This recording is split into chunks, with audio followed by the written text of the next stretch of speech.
tere kutid, täna näitan siis kickflipi. Ma mõtlen tüdrukuga. See näeb välja nii.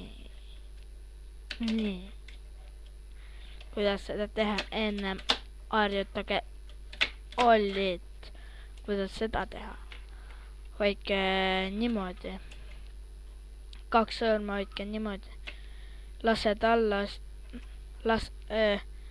keskmise sõrmega surud alla, selle sõrmega laske lahti, see näeb välja nii.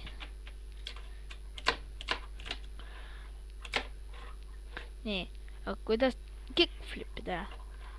Hoidke niimoodi.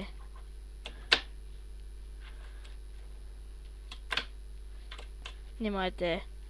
Ja siis tehke Ollit ja kickflipi. Te võite ka nii hoida.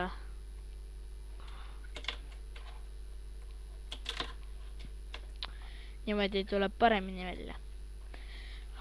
Aga tänan vaatamast, siin oli Mr. Jaksa.